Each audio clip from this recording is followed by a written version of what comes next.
kontak, wat 'n voorreg om met jou te kan praat oor die belangrikheid van die Heilige Gees in ons lewens.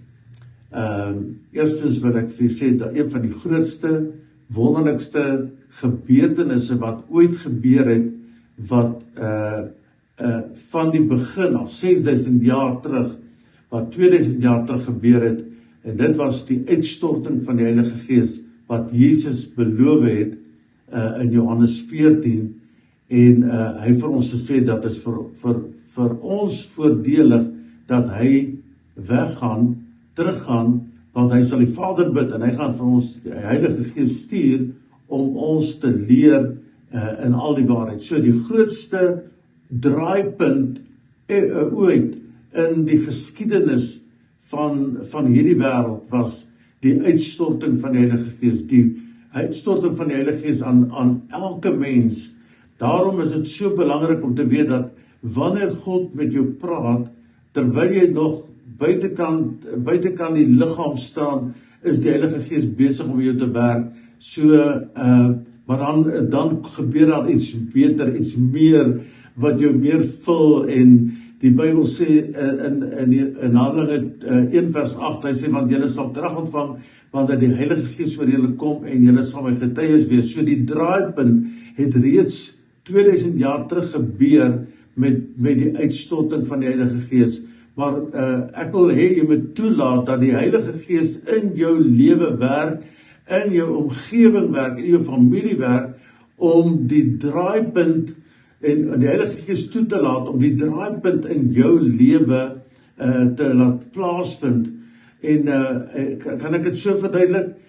vir julle ouens wat op 'n plaas groot geword het, of dalk in 'n swembad, as jy op 'n plek kom en jy begin in een rigting loop, al is jy alleen, of 2 persone of 3 persone, jy begin alleen loop in daai dam, dan begin hy momentum kry, en dit begin 'n stroom raak, en daardie stroom vat jou saam, ongeag of jy wil of nie, hy vat jou saam. So, dit is die tweede punt wat ek graag met jou wil deel is, nommer 1 is, die krag van die Heilige Gees wat hy aan ons kom gee, hy het op ons kom sit, hy het ons kom vul, hy het vir ons, maar die tweede ding is dat ons momentum kry, momentum insit, met ander woorde, dat ons sal toelaat, dat die Heilige Gees meer met ons praat, hoe meer ons bid, hoe meer ons in God se woord tyd spandeer, hoe meer ons met God se mense tyd spandeer, hoe meer kry die beweging, kry momentum, en die Heilige Gees begin al hoe meer werk, en almal om jou, en almal wat naby jou kom, ervaar dat die Heilige Gees is die een wat jou lewe beheer. So die uitwerking van die Heilige Gees, sê die Bybel hier in Handelinge 2, of Handelinge 3, liewer, kom ek lees vir jou dit. Hy sê, Petrus en Johannes het saam in die tempel opgegaan op die uur van gebed, die 9de uur, en wat hier gebeur het, was so amazing geweest. Hulle was gewoond om na die tempel toe te gaan, was gewoond om te gaan bid, maar na die uitstorting van die Heilige Gees, was hulle ander mense, was hulle mense wat waargeneem het. Hulle het hoeveel keer by hierdie verlamde man verbygestap, maar hierdie keer stap hulle by hom verby, en die Heilige Gees sê vir hulle, die Heilige Gees sê vir hulle, gaan sê vir hierdie man, silwer en goud het ons nie, maar wat ons het in die naam van Jesus Christus, sonder die Heilige Gees sou hulle dit nie gedoen het nie, sonder die Heilige Gees sou hulle die vrymoedigheid gehad het nie, maar die Heilige Gees wat in ons lewens die momentum en die draaipunt gemaak het, en die verskil kom maak het hulle die vrymoedigheid gegee om die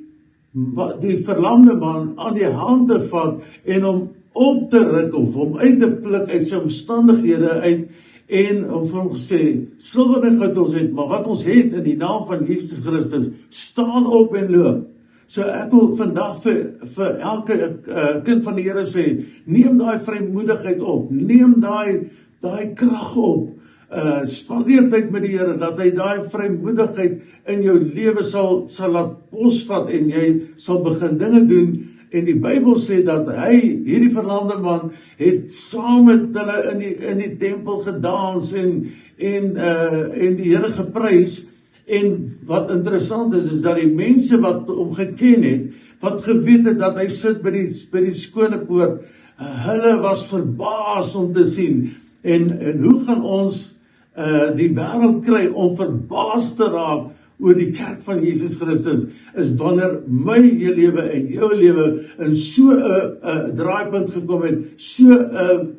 momentum gekom het, dat ons die vrymoedigheid geneem het om vir die Here te werk in hierdie tyd. Dis tyd, dis jou geleentheid, gryp dit aan met alles wat in jou is. Maak nie saak wat die prys is wat jy gaan betaal nie, betaal hy prys, want God is die God wat ons wil gebruik in hierdie uur. Die Here seën vir jou, tot volgende keer, totsiens.